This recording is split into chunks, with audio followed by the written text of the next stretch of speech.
Hello dear student, আজকের পাঠটি খুবই একটি ভালো পাঠ।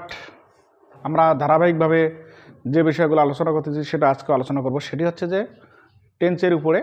টেন্সের আজকের যে আলোচনাটি সেটি হচ্ছে present continuous tense. Present continuous tense চেনার উপায় কীভাবে আমরা চিনব। আমরা কিন্তু খুব হেজিটেশনে থাকি, যে এত হেজিটেশনে থাকি যে আমরা এটা আয়ত্ত করতে পারি না বা মনে রাখতে পারি না। কিভাবে আমরা এটাকে মনে রাখবো? যে আমি একটা বাংলা বললাম, যে এই বাংলাটা কীভাবে আমি ইংরাজি করব সেটা কিন্তু আমরা জানি না। এখন বিষয় হচ্ছে যে সেটারও একটা বিষয়, আর একটা বিষয় হচ্ছে যে গ্রামারের ক্ষেত্রে আমাদের কিন্তু এই স্ট্রাকচারটা কিন্তু আমাদের কাজে লাগবে। তাহলে এটা মনে রাখবেন যে এটা কিভাবে আমরা কাজে লাগাবো। তো যাই হোক, আমরা একটু দেখে নেই প্রেজেন্ট কন্টিনিউয়াস টেন্স। আজকের আলোচনা হচ্ছে present continuous tense. Present continuous tense চেনার উপায় আমরা কিভাবে এটাকে চিনব। বাংলা ক্রিয়ার শেষে তেসি, তেসো, তেসেন, সি স সেন, সি স সেন মনে রাখেন। এই তেসি, তেসো, তেসেন, সি স সেন যদি থাকে তাহলে প্রেজেন্ট, থাকলে এই টেন্স হয়। ক্লিয়ার? তাহলে আমরা কিভাবে চিনব মনে রাখেন, এই জিনিসগুলো থাকলেই আমরা বুঝবো যে প্রেজেন্ট কন্টিনিউয়াস টেন্স। শেষে এবং শেষের যদি বাংলায় শেষে যদি এই জিনিসগুলো থাকে তাহলে বুঝতে হবে যে এটা প্রেজেন্ট কন্টিনিউয়াস। তাহলে এখানে আমরা বলতে পারি আমি ভাত খাইতেছি। তাহলে এখানে কি তেসি আসো? সে বাজার যাইতেছে। রহিম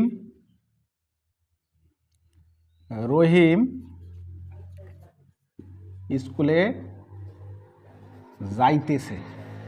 তাহলে এখানে লক্ষ্য করো, তাহলে এখানেই কিন্তু আছে তেসি, তেসি, তেসো, তেসেন, তেসি, তেসো, তেসেন। ক্লিয়ার?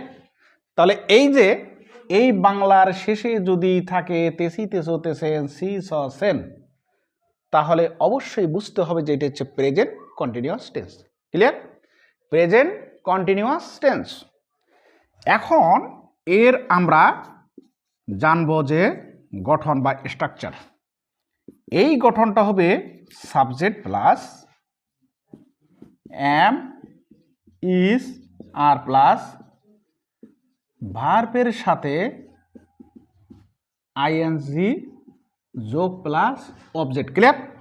এখানে এই যে বাংলাটা আমরা চিনলাম, চেনার পরে এই স্ট্রাকচার অনুসারে আমরা এখানে মিনিং করব। ইনশাল্লাহ আমাদের খুবই ইজি হয়ে গেল। তাহলে আমরা যে কোনো মিনিং আমরা পারবো। তাহলে এখানে কি হলো? এম ইজ আর। এই এম ইজ আর মনে রাখবেন এটা কিন্তু বি ভার্ব, এটা হচ্ছে বি ভার্ব। তাহলে এই এম ইজ আর এটা হচ্ছে বি ভার্ব মনে রাখবেন। সাবজেক্ট প্লাস বি ভার্ব হবে এম ইজ আর, তিনটার মধ্যে যে কোনো একটা, সেটা হচ্ছে সাবজেক্ট অনুসারে হবে। এখানে বলছে যে আমি ভাত খাইতেছি, তার মানে এটা হচ্ছে কোন টেন্স? Present continuous. এই প্রেজেন্ট কন্টিনিউয়াসের প্রথমে কি লেখা আছে? এর স্ট্রাকচারে লেখা আছে সাবজেক্ট। তাহলে আমি এখানে দিলাম সাবজেক্ট, সাবজেক্ট এখানে কি হচ্ছে? আমি। তাহলে আমি এখানে কি হলো? আই।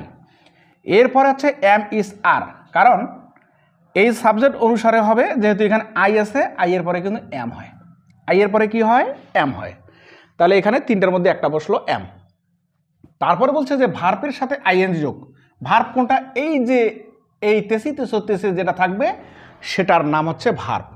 এটা হচ্ছে কি? খাইতেছি। তাহলে এখানে খাইতেছি মনে রাখেন, এটা যে খাইতেছি। তাহলে এখানে খাওয়ার ইংরেজি হচ্ছে কি? এখানে হচ্ছে যে খাওয়ার ইংরেজি হচ্ছে ইট। তাহলে আমরা এখানে কি দেব? ইটিং, কারণ এই ভার্বের সঙ্গে আইএনজি যোগ, ভার্ব আছে ইট, তাহলে ইটের সঙ্গে কি হলো? আইএনজি যুক্ত হলো। ক্লিয়ার? আইএনজি যুক্ত হলো। তাহলে কি খাই? রাইস খাই, এই ভাত খাই। ক্লিয়ার? এই ভাত খাই। তাহলে আই অ্যাম ইটিং রাইস। এই যে স্ট্রাকচারের অনুসারে কিন্তু আমরা সুন্দর করে বসাই দিলাম। নেক্সট আমরা এটাও করতে পারি, সে বাজার যায়। তাহলে আমরা এখানে কি দেবো? স্ট্রাকচার আছে সে, তাহলে হচ্ছে হি, তারপরে আছে যাইতেছে, যাওয়ার নিয়ে আসছে না, তারপরে হচ্ছে যে ভার্ব। তাহলে হির পরে কিন্তু এখানে ইজ হয়। হ্যাঁ, হির পরে কি হয়? ইজ হয়। তাহলে হি ইজ, তারপরে এখানে কি? যাইতেছে, যাওয়ার ইংরেজি হচ্ছে গো। তাহলে গোর সঙ্গে হবে কি আইএনজি যোগ, গোয়িং। গোর সঙ্গে এখানে কি হবে আইএনজি যোগ, গোয়িং। কোথায় যায়? এখানে টু মার্কেট। ক্লিয়ার? এখানে হচ্ছে টু মার্কেট।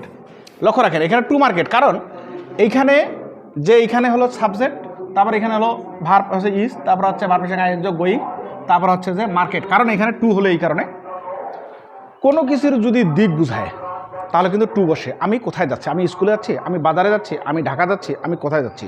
কোনো দিকে যদি বোঝায় আমি এক জায়গা থেকে আরেক জায়গায় যাচ্ছি তাহলে কিন্তু টু হয়, এজন্য কিন্তু এখানে টু ব্যবহার হলো। ক্লিয়ার? তো যাই হোক, এরম করে প্রেজেন্ট কন্টিনিউয়াস টেন্সকে আমরা চিনলাম এবং গঠন অনুসারে মিনিং করলাম। ইনশাল্লাহ এটা কোনো সমস্যা হবে না। ওকে, থ্যাংক ইউ।